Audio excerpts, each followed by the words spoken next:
Welcome to the Guide, Not Guru podcast. I'm your host, Kelly Brock.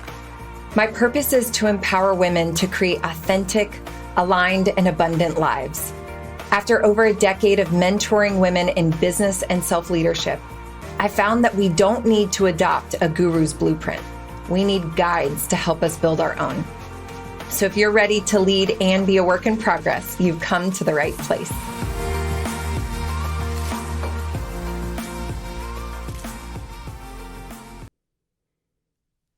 Okay, so if you are someone who wants to be a more powerful coach or a more transformational leader, someone who wants to be a more powerful partner in helping create change in someone's life, this will be the episode for you because I want to talk to you all about some of the keys to having a powerful coaching presence. And in order to be transformational, to help someone else have transformation, especially in the coaching world, you want to be able to have a powerful presence. Coaching is a relationship. It's where two people are coming together to say, hey, I'd love to partner with you to help you have transformation in your life. And I think at this moment, we need to define what coaching means because I think coaching can get used a lot. I actually didn't know what coaching was in the beginning. I knew I was walking away from a business where I had been leading people, but I didn't know what is the difference between me being a mentor or a teacher or a coach.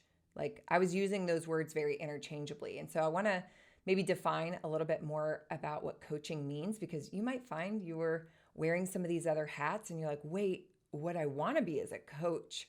Or maybe you've been saying you're a coach and you're like, shoot, what I want to be is a mentor.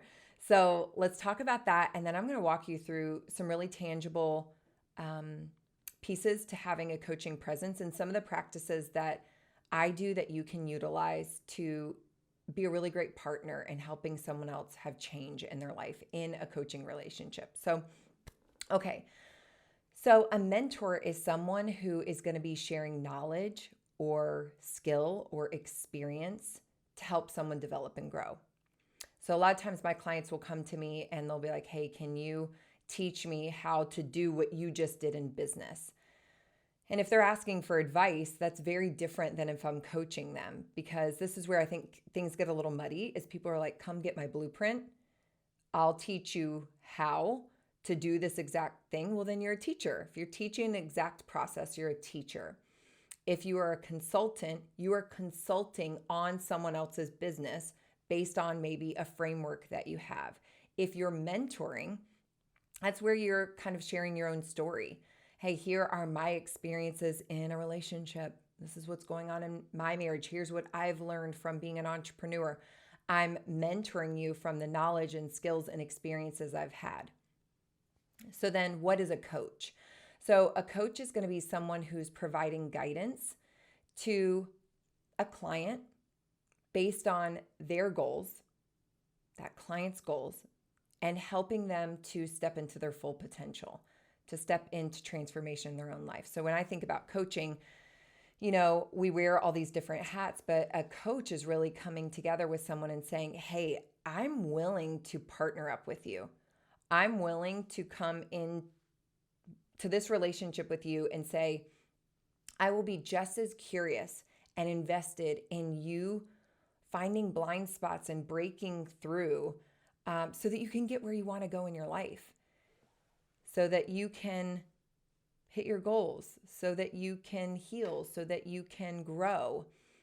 But I don't have an agenda as a coach. I'm just saying I'm willing to bring my full self to this experience with you and to help partner, to help be aware with you, to help reveal some of the things that I'm seeing so that I can help you make your own choices. That's what I love about coaching is it's my favorite thing. It's my favorite thing because my favorite moments in all of my history of working with women has not been the moments where I'm telling them what to do and they're like, oh, thank God.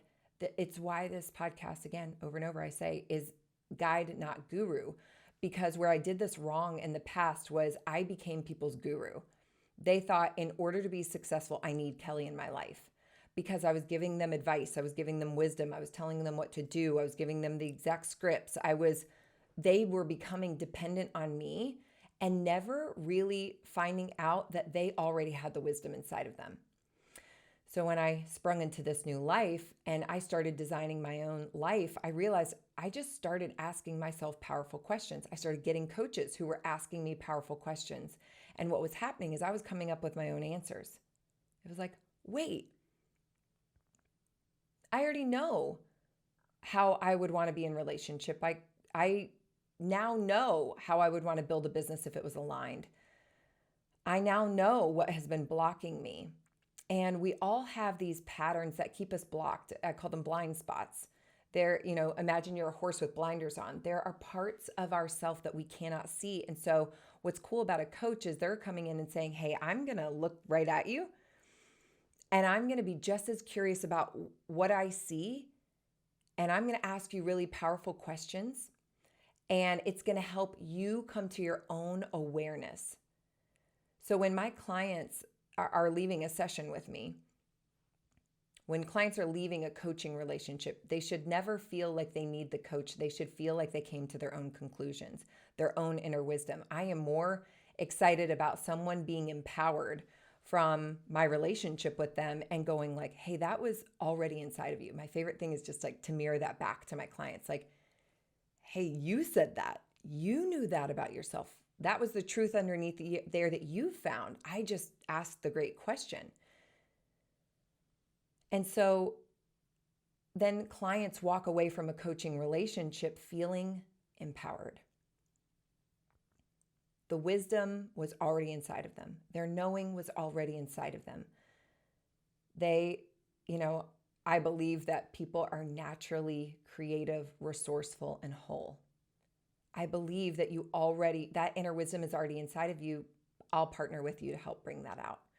So why I love being a coach, and why coaching a presence is really important is because I have to bring such a level of presence. You as a coach, and if you take even these qualities, y'all, you as a mom, you as a partner to your husband, if you bring a presence that is like a calm lake, it's this calm water, it's still, it's clear. I am just reflective and curious about what I'm seeing back. And so you get to mirror back to people what they see. And again, they find their own wisdom inside.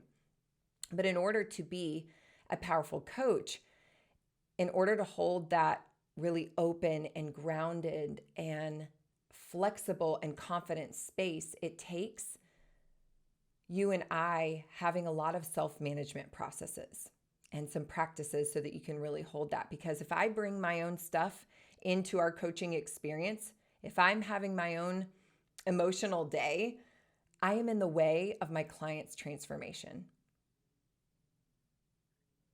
And for me, this was really important for me to work on, because I remember thinking this about my leadership. I was just like, how am I supposed to be a good leader to people when I'm constantly in process? Like at any given moment, I'm going through my own awakening. I'm going through my own relationship stuff. I'm going through my own body things, my own health.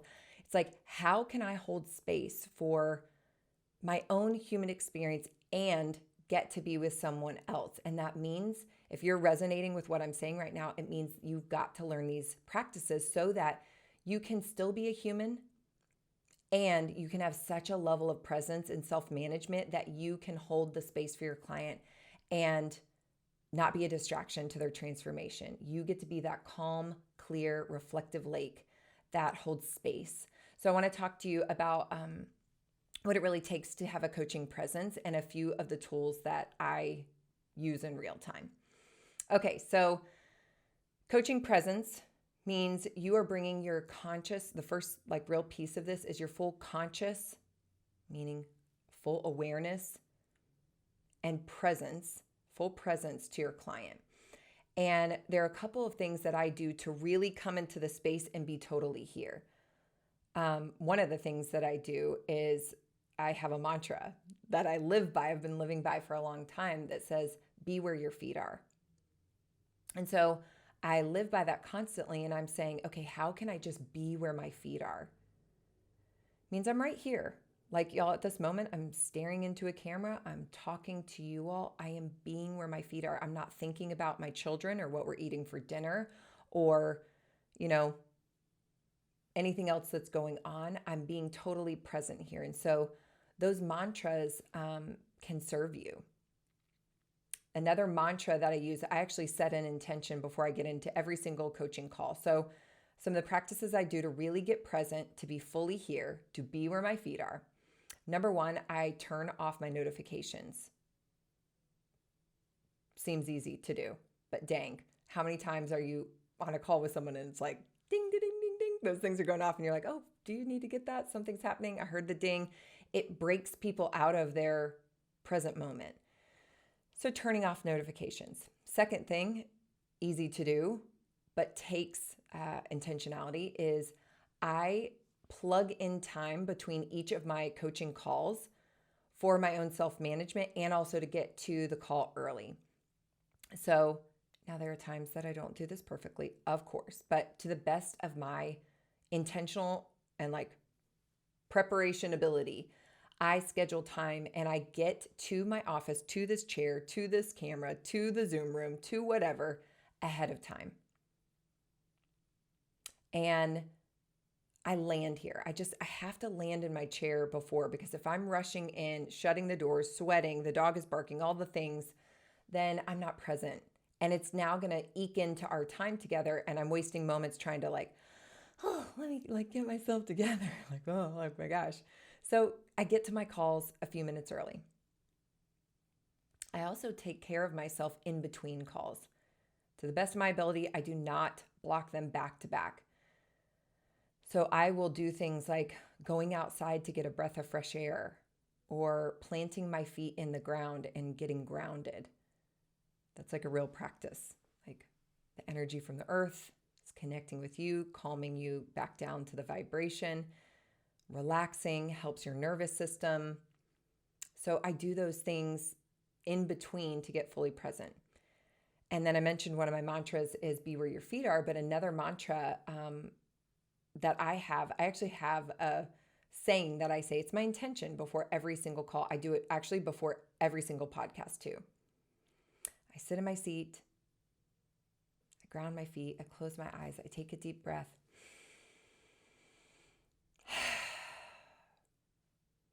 And I say one of my favorite verses from the Bible, which is, I have come so they may have life and have it more abundantly. And I just soak those words in, because my intention in that moment is, I am here so this person can live a life and live it more abundantly.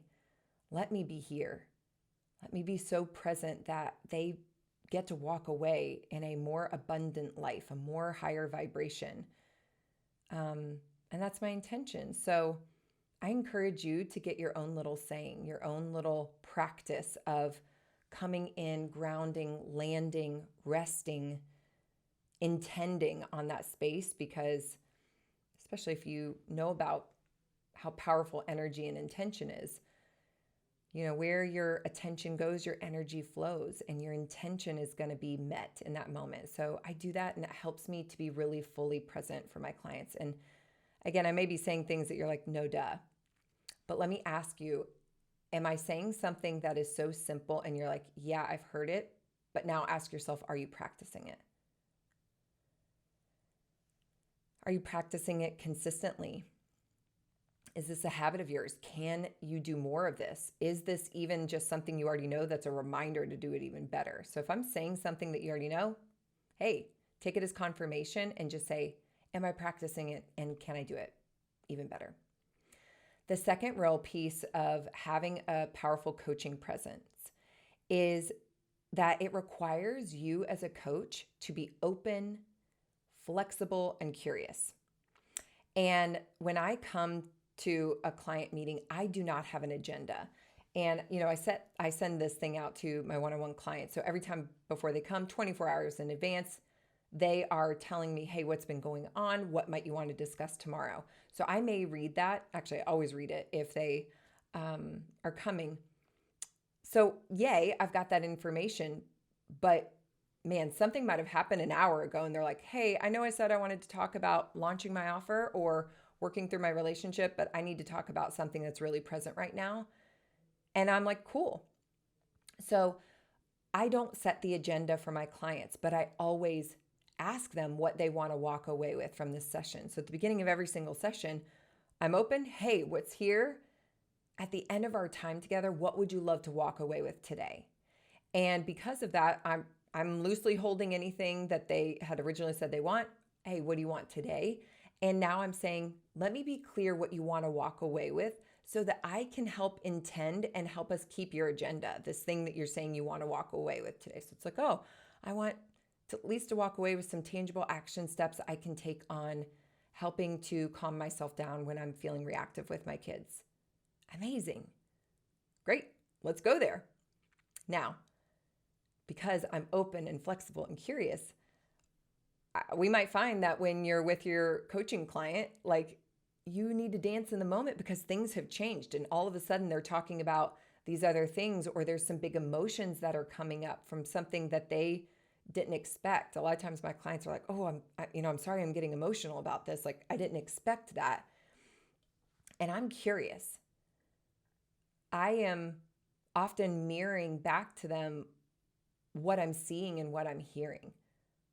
So like they're crying or they're taking a deep breath and I'm saying, ooh, that was a big breath. What was that? What was that about? And they're like, oh, wow, I didn't even know I was breathing heavy. This happened for me all the time with powerful coaches. They're just like, wow, you were just like moving your hands, like spinning a wheel. What's that about? And I'm like, oh, I didn't even know I was using my hands. So then I'm able to look at my hands and be like, well, I guess it's like, I feel a little bit like I'm spinning, like I'm out of control. And it's like, there's information in that. So if you want to be a really powerful coach, you've got to be curious about what ends up showing up in the moment. Even though she said she wanted to talk about her kids, there's some information and emotion here that's showing up. And so your ability to really dance in the moment with your clients and be flexible. Now, I'm always still holding their agenda, this thing they said they wanted to walk away with. I'm like, hey, this is here right now, these emotions. Would you love to focus on that now? Are we shifting what the priority is? And sometimes that's a maybe. And sometimes they're like, I kind of see it's a part of what we're already talking about and we can make that connection. But it's important that we stay curious as coaches. Yeah, I mean, I even think about how these concepts apply to my relationship with my kids. It's like, hey, Ev, you need to share that with your brother. And she's like, no, I wanted that. It's like, whoa, wow, that was a really big emotion, baby. What's that about? She's like, I'm feeling frustrated because you told me the other day I could have this thing. It's like, oh, wow. Being curious, I'm not rejecting the emotion that's showing up. I'm not thrown off guard when there's this new thing. To be a powerful present coach, you want to have curiosity and really this ability to see your clients in ways that they may not be witnessing themselves. And a lot of times, y'all, that shows up in their body language. It shows up in their breath. It shows up in the way that they hold their posture. A lot of times I'm mirroring back body things to my clients because because I have such presence myself, I'm able to notice those things. Now, let's get to the next piece of this because there is no way, shape, or form that you are going to have the ability to witness someone else's body if you're in your own emotional stuff. So it takes emotional management, emotional self-management. It's like almost most of the work I've done to be a great coach has been managing myself. But once you do, you realize how powerful it can be when you become this energetic, clear, calm lake that's reflective back. Like, I didn't bring my own stuff here. All we see is you. It's powerful. So let's talk about some of the ways you can help manage your own emotions and have some self-management tools. So number one, I really think of it in 3 ways: breath, body, and needs. Okay, breath, body, and needs. If I'm in my own swirl of like something happening in my life, before I'm coming into a coaching call, I'm number one, connecting with my breath. as someone who has dealt with anxiety in the past, if my mind is spinning, my breath is shallow. And so I usually know if my breath is shallow, I go, ooh, something must be going on upstairs, because a lot of times I don't even notice that, like, my mind is moving a mile a minute. I didn't even know I was processing 12 things at once. So my breath is this indicator for me. So if I'm feeling a little shallow, a little rushed, a little anxious, I'm like, ooh, okay, let me slow down. And I will take a couple deep breaths.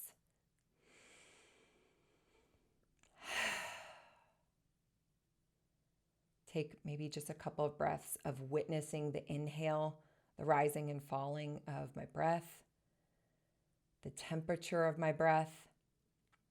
A lot of times I'll do what's called a box breath, where you do 3 to 4 counts in, hold 3 to 4 counts. Let's say it's 4. Exhale for 4 counts. Hold again, no breath. Inhale again, you go up and around. So 4 seconds in, 4 seconds hold, 4 seconds out, 4 seconds hold. And what that's doing is allowing me to come back to a more regulated nervous system, because we all have our own stuff. So breath. Second thing I do is I go to my body, because again, I'm not usually aware. The body is very subconscious, so we don't pay attention to it first. And yet it's telling so much. So the next is I'm going to awareness of what's happening in my body. And so I'll ask myself, okay, what am I feeling in my body right now? And I'll just witness it and name it. Okay, I'm feeling a little buzzy in my hands.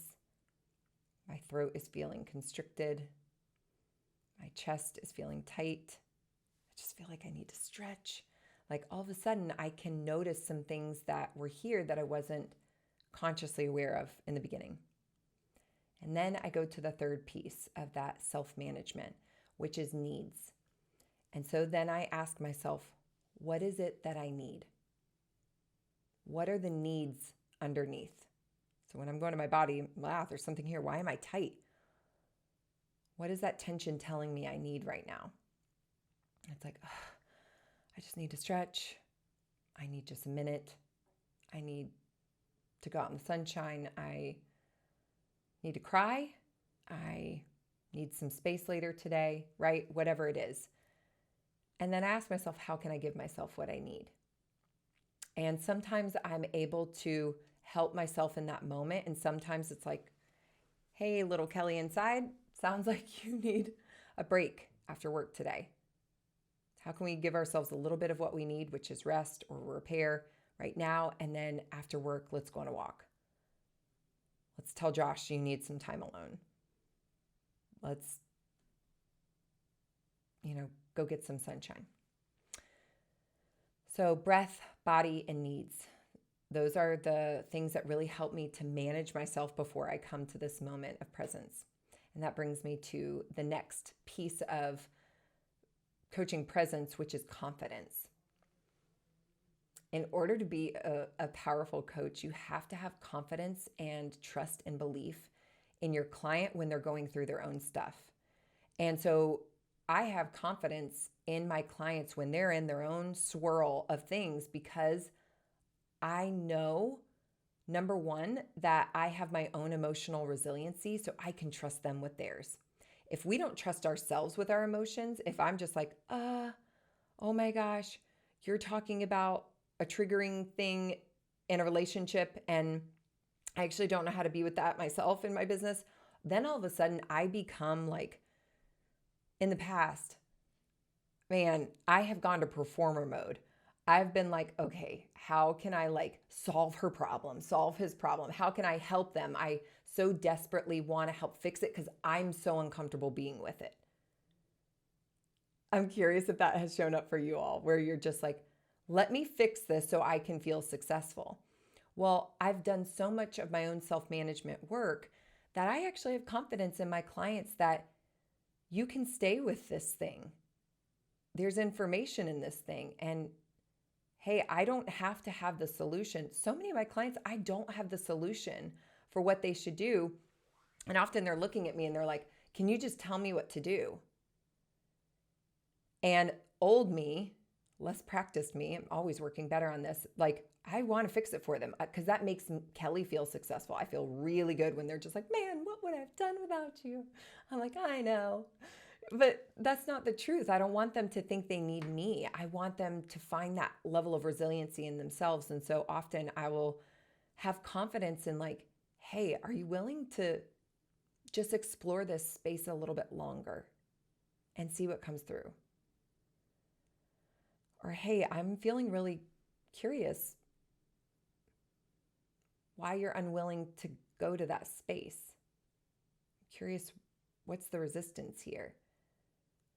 So because I have a level of confidence in my own presence, I have a level of confidence in believing they can go there too. We can go there together. And our clients are looking often for us to believe in them beyond their ability to believe in themselves. We get to be a part of helping them to build that belief system. And the last real piece that I think is powerful and massively uncomfortable when you begin it is allowing for space. So when you hold a powerful coaching presence,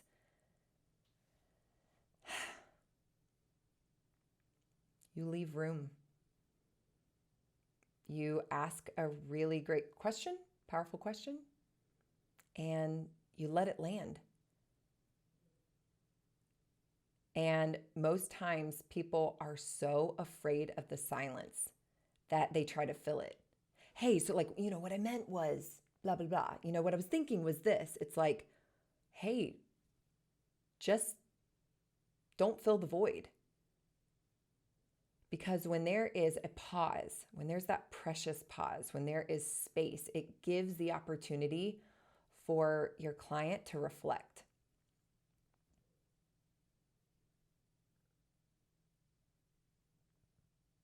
I just did it. Like, how uncomfortable was that for you even listening? Were you like, hey, is she still there? What's going on? There's silence. Often we are so uncomfortable with space and silence that we fill it with anything in our lives. Well, let me just stay really busy. I'm going to be so busy I don't even have to be with myself. And that can even happen in these coaching relationships. So if you want to help be a part of a breakthrough moment for your client, give space. Be so unrushed to fill the space, because it's in that gap that, man, some thoughts and feelings will come up that help them to deepen or to totally have a new set of awareness that they're just like, oh my gosh, what came up for me is this is reminding me of how I felt when I was a kid. And it's like, wow, we didn't know that was here. How powerful. I love being a coach, you guys.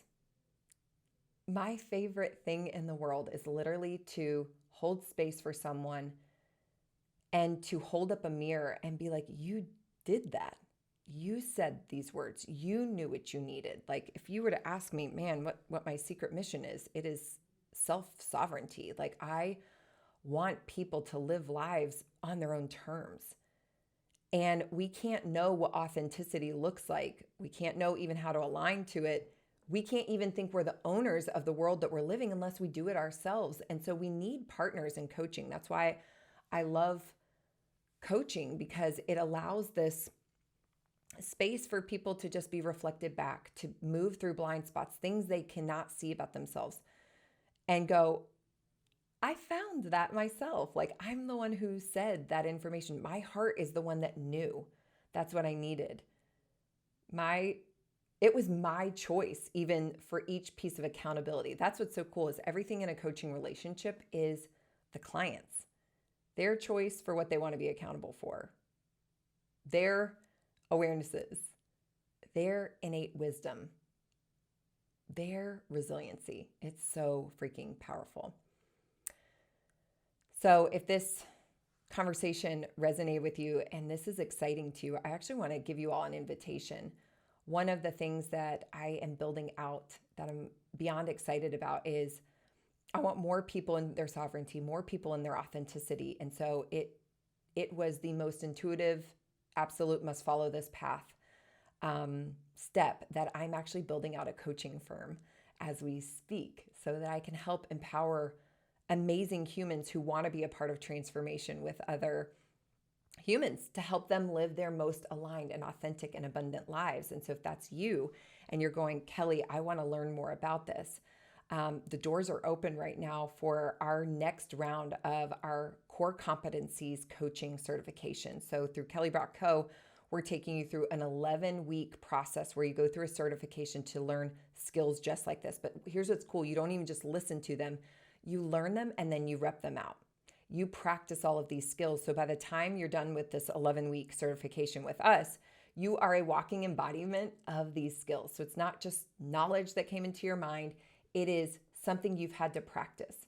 You end up with coaching clients. You end up with such belief and skill set. And imagine it's like repping, like lifting baby weights. You're doing it every single week. So you're building on these skills. So you could go to any client at any point, at any time, and feel way more confident in your ability to actually help them have transformation. And so this isn't a program. This is not like, hey, can I watch the playbacks? No, it is a certification. You have to go through it.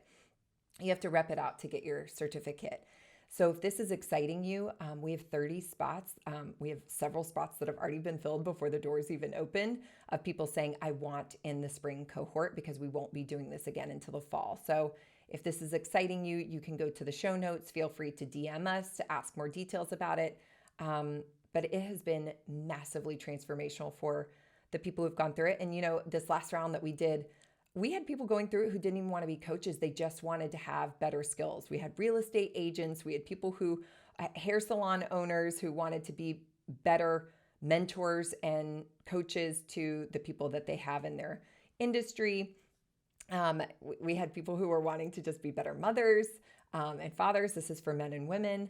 So it's going to be incredible and it's going to be powerful. And so if that's exciting you and lighting you up and you're ready to say yes, don't hesitate to reach out to us. And you guys, as always, if this episode or any other episode resonates with you, you are the reason that the word gets spread about the work that we're doing here, the conversations we're holding. So I'm going to invite you, if this excited you today, or if any of these episodes hit home, take a screenshot, send it to a friend, grab the link, text it to them directly, post it on your stories, share, tag Guide Not Guru Podcast, Kelly Brock, on Instagram, KB Collective Official. Let us know that this is resonating, because you're the reason that we're really able to keep producing these episodes and putting this work out in the world. And if you really love it, gosh, give us a review.